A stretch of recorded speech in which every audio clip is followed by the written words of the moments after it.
Hi everyone, welcome to my May garden tour.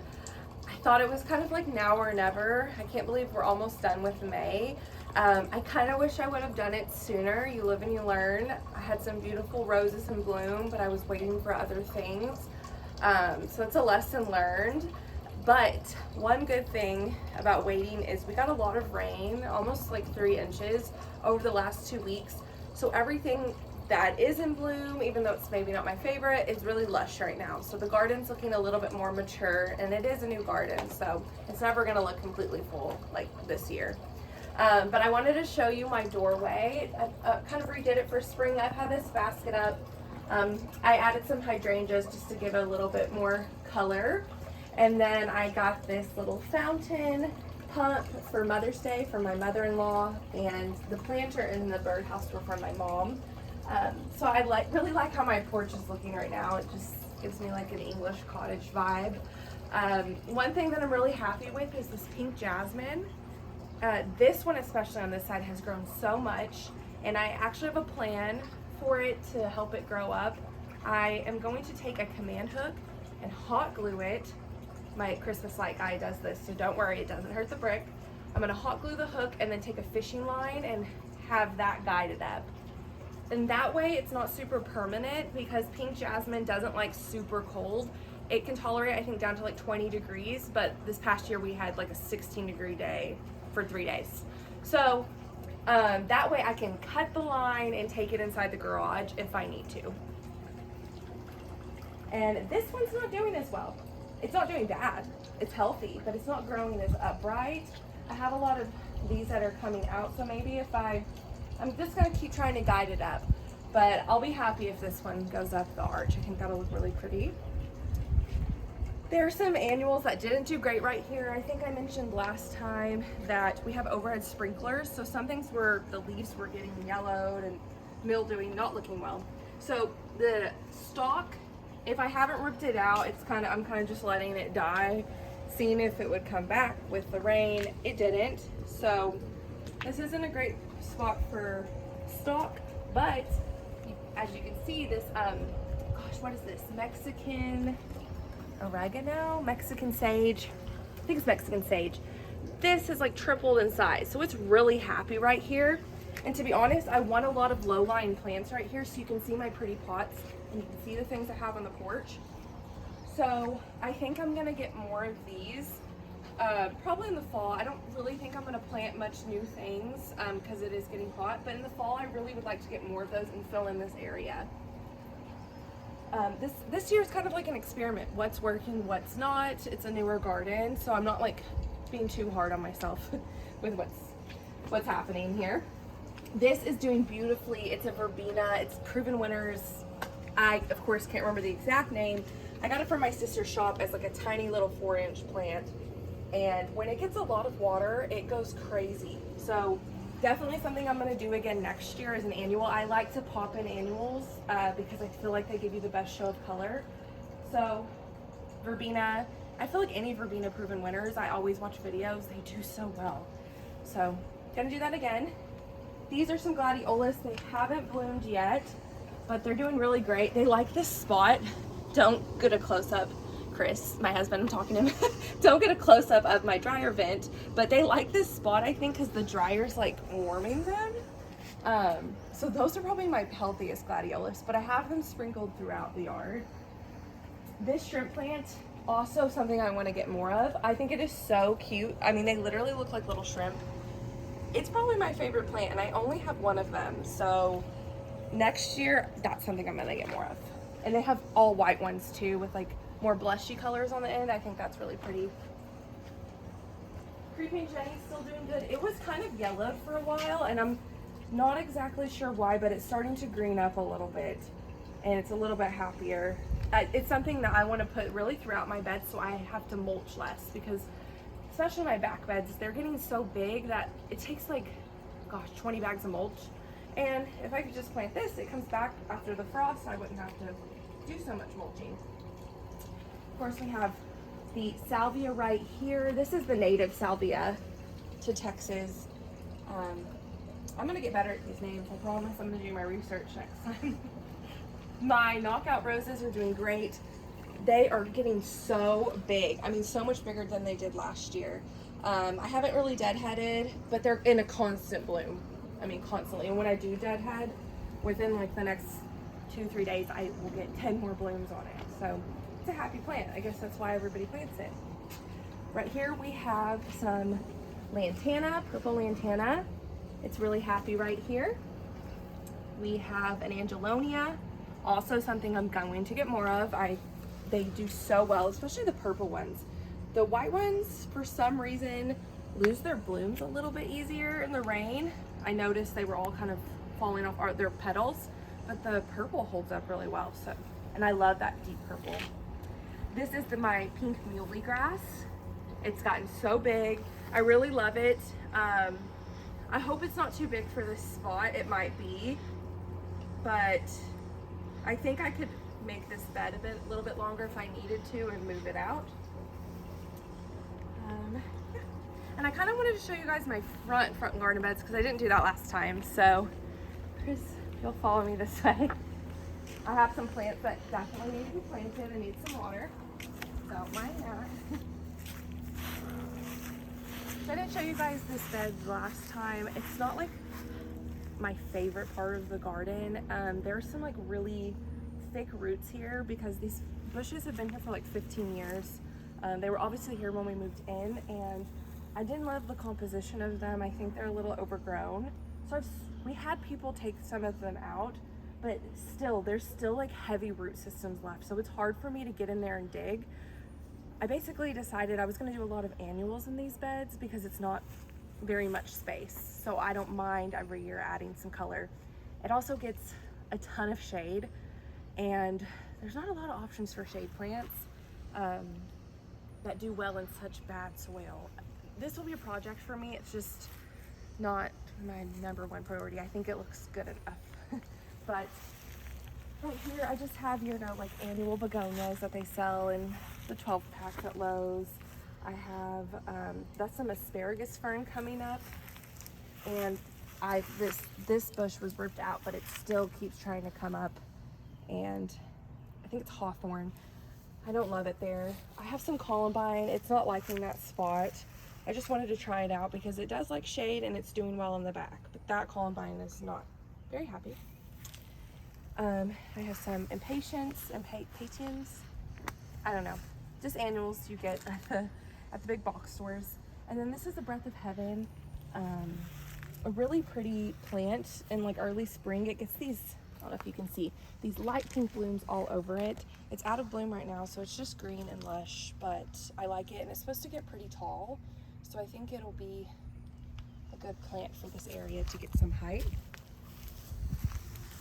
And then over here, I kind of just have more of what I have over there, the begonias. I did have a calla lily, a purple calla lily. I have a loropetalum or Chinese French plant in the pot, and that thing is hardy. I forget to water that pot all the time, but then when we get a good rain, it tends to look really happy, and I'm sure I'm gonna get some blooms on it soon. And just like an array of things that I know will do well, that I don't have to like baby because I don't come out here often. And then sweet potato vine. And honestly, I want to get more sweet potato vine and just let it grow around. I like the color, and it grows so easy here. It's not complicated. Okay, so I just wanted to give you a little peek of that. Hopefully one day I'll be super proud of it, and that's where I'll start. But for right now, it's not my favorite. I can't wait to show you guys the vegetable beds because I feel like they have exploded. I mean, I kind of honestly forgot about them because I was so in love with my back beds that I would just kind of come check on it and make sure everything was okay, but they're becoming my favorite again, my favorite beds. Look at these cabbage. These things are massive, and I need to harvest them. We're going on a trip, and I didn't want to harvest them now because I'm not cooking a bunch this week, but I think my plan is next week to harvest them. I love cabbage, so we're gonna have lots of it, and I'm gonna share some with my parents. Of course, arugula, that you can just cut and come again, and we've had tons of arugula. There's lettuce growing up in here.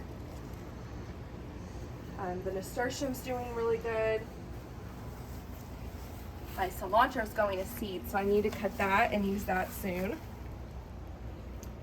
And then I thought my neighbor gave me squash, but she gave me green bean plants, bush plants. So I'm pretty excited about those. We have quite a few green beans down here. So something I'm also gonna pick early next week to have to eat. And my pride and joy are my tomato plants. They're so easy to grow, and I may be speaking too soon because I know that it gets really humid here in the summer, and I've heard that like they start getting blight and fungal diseases, but for right now, they're doing great. And I counted the other day and I have 54 tomatoes. I'm sure there's more now. These are my cherry tomatoes. They're just kind of going wild. I didn't expect them to get that big, even though they're indeterminate. So I will probably do a better setup with it next year, but I love the way it looks. It's really pretty and lush. And then these are my Cherokee purple tomatoes, and they'll be ready soon. They're already starting to turn. These big ones down here. I can't wait to have a BLT with those. It's just like a dream. I can't wait. I got some more strawberries. To be honest, I don't love growing strawberries. You don't get enough for like 2 plants, doesn't give me enough. So it's kind of just like I pick one off while it's ripe, and then I don't see another one for like 2 weeks. So it's not like I'm getting like bushels of strawberries. It's kind of fun just to have them, but yeah, not my favorite to grow. This has got all the way to the top. I need to come and vine it a little bit better, but really happy with it. And I love the view. I mean, it makes doing dishes like 100 times better. And then this is also a pretty view. It's doing great. Of course, my Rose of Sharon is not in bloom right now, but it has tons of buds on it from the rain. I mean, tons. So it'll be blooming in the next couple days. Still one of my favorite plants, even though I'm sure you guys don't believe me because every time I do a tour now, it's never in bloom. But it's my favorite. Then the lantana, I mean, wild, absolutely wild. I'm probably gonna cut this back next month. I do like that it fills in the spot, but as soon as it starts encroaching on any of my other really pretty plants, I'm gonna cut it back. We have the zinnias are putting on a really pretty show right now. Zinnias might be my favorite flower. This was like just your basic pack of zinnias, these big pink and purple ones. But I did buy some Benares Coral Giant, I think that's what it's called, and Oklahoma Salmon. And they're exactly how they sound. They're coral and salmon colored, and they're huge blooms. It's like really big. So I have seeded those, and they're already starting, they germinated within like 2 days. So they're already starting to come up. I also have some calendula, sorry. This is your basic calendula, but I did sow some bronze beauty calendula, and it's starting to come up as well. I got those seeds from Florette. Really excited about that. So I realized I have a lot more room than I thought for annual seeds, and so I went and bought more today. I bought sunflower seeds, I bought more calendula, more coreopsis, and really within the next week I'm going to throw a lot of those out because they do really well in our heat. So I want this to fill in more, and when these start kind of going to the wayside at the end of their life cycle, I should have a constant bloom that gets me through the fall. So I'm really happy with that. And I have added a couple natives in here. I wanted to point out there's a Turk's cap right there. I really like that, and I think I would want to fill that whole space up with Turk's cap because when they are in bloom, either pink or red, this is a red one, they as a stand look so pretty as a grouping. So I think it'll make a bigger impact with more than one, but it's a start. Oh, I wanted to point out my watermelon plants. They're going crazy. I've never grown watermelon before. I think I see there's a baby watermelon down here. I see a lot of little blooms and stuff. So, oh yeah, there's more up here. This makes me really happy because watermelons are not cheap. So I'm like, if I can get just like 2 or 3 out of this, I'll be excited. They're really healthy. Potato plants are doing good. Something's eating the leaves. I don't think that's gonna hurt the potato plant itself. Honestly, I think I'll be able to pull them up pretty soon, probably in the next month or two. I've heard from my neighbor that they bloom these beautiful white flowers, so I'm like hoping that I get to see that, because I think that'd be really pretty as a bunching right there. The lime tree is doing great, no limes. Somebody told me it's probably too young for limes. That's totally fine. It's definitely healthy. And I haven't decided if I'm just gonna kind of let it bush up and grow like this, or if I'm gonna prune it and keep it more tree looking. But for right now, I'm letting it do its thing. I love this nasturtium when it's kind of billowing over. I think nasturtium just is so cute. These look like little lily pads to me. It just looks like a whimsical plant, and it's really cool that you can eat it.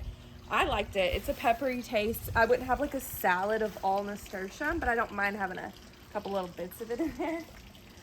I want to point out a couple new planters that I planted up. So I got this pot at Home Goods, and that's like my favorite place to find pots. I mean, this is like a nice clay pot, glazed. This at like a local nursery would cost me probably $80. I got it for $25. I mean, it's so worth it. If you're not like in a hurry, just take your time looking for planters. But I put some Scottish moss grass, I think it's called.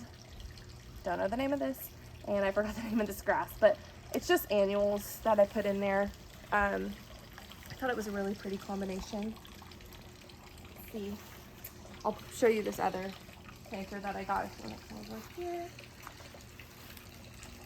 That planter over there, the white one, also from Home Goods, also $25. Home Goods plug, I love it.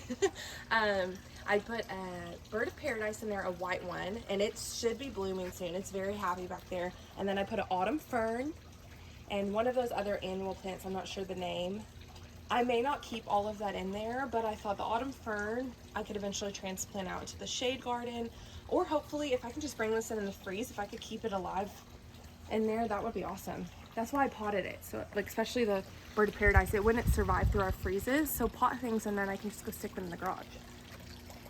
Let's see what else we have over here. The roses are not in bloom right now. I'm sure, hopefully you guys saw my shorts. If you didn't, go watch them.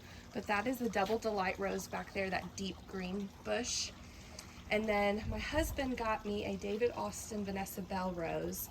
I just planted it. I did have to defoliate. It had some spots on it, which they said was normal because of the transport and the heat. But it's looking healthy since I've defoliated it. The foxglove is about to go, but below it are all my foxglove seedlings. Those won't bloom this year, but they're very healthy. So just imagine next year I'm gonna have like 10 foxgloves there. It's gonna be so pretty. Let's see. Oh, and something I wanted to mention, what I've noticed and I've been so happy about in the garden recently is I've been seeing monarchs, black swallowtails, giant swallowtail butterflies, hummingbirds, solitary bees, like all the things that you want to see in a pollinator garden, I see daily. So I'm really happy with it, and I feel like I'm like making a tiny difference in the world, my little town. Let me point out this stuff. I planted some lemon balm.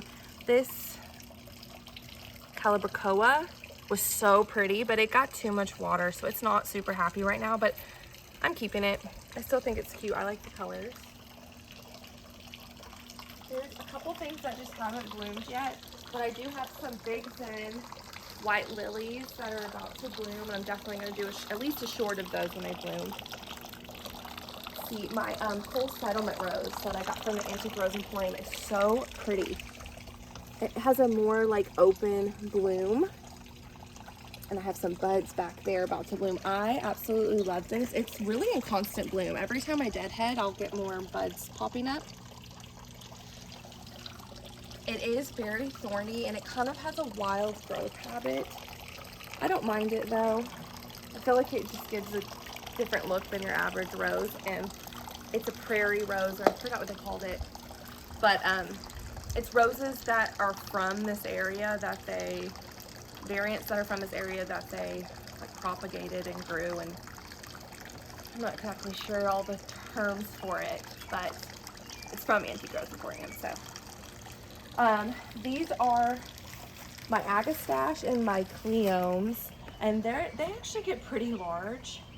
So I know pretty soon, honestly, I think I'm gonna take them out of this pot and put them in the ground.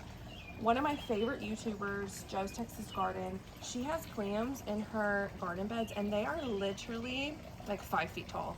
So I want to get more of them. Next year I definitely want to buy more, and she says that they self-seed themselves, so I'm hoping that when I put them out wherever they're at, they'll get a few more around them, and it's something I want to invest in because they're really great for pollinators. And this agastache is a native agastache. So, also very hard to grow from seed. I have some native agastache right down here, and I've been growing this since January. I put it out maybe a month ago. It's definitely gotten bigger. It's definitely happy, but it doesn't look like that agastache. So, patience when growing natives is needed. This is my Cosmo bunch. I just threw them out. I got that idea from Visit Our Garden, Robbie, and he said he just threw them out and let them go crazy. And I love it because I'm definitely getting a lot. I do think next year I'm going to be a little bit more like specific where I put the seeds, because I have all these pretty blooms. Let me see if I can show you. But they're so close together that you can't see some of them. They're kind of hidden down there. So you kind of just see this big green mass and not all the blooms. But I mean, these are very healthy plants. They're so thick and tall. I actually pulled some out and gave them to my mom, and I pulled some out and put them around the garden beds, and I like the way they look kind of on their own. So I don't think I'll throw them in next year, but trial and error. This is some more polar bear zinnias. I had to pinch them off because they were just getting really tall and they weren't branching out. And they weren't looking like this polar bear zinnia, if I can show you. This is what I want them to look like. And they were just getting really scraggly and then falling off. So, I mean, this plant itself is so big and thick. It's probably my healthiest zinnia plant. And I think I just threw the seed in here. So, lesson learned. I'm gonna throw my zinnia seeds directly into the bed. I'm not gonna start them next year because the ones that I started are so little and they're just taking a long time to catch up to the ones that I put directly in. So these I put directly in, and then let me show you. These I started. Like, look how puny this is. And I'm gonna pinch this, but look how tall and scraggly it is. Like, pretty bloom, but it doesn't really do much. So, and someone mentioned that before. Like in Houston, just put them straight in the beds. And this bed's doing great. This is my annual kind of tropical bed. I have my hibiscus, mandevilla. It's really happy after all the rain. I'm really happy with this bed. And I'm happy that I did annuals here because it's small and it'll be fun every year to change it up if this stuff doesn't come back.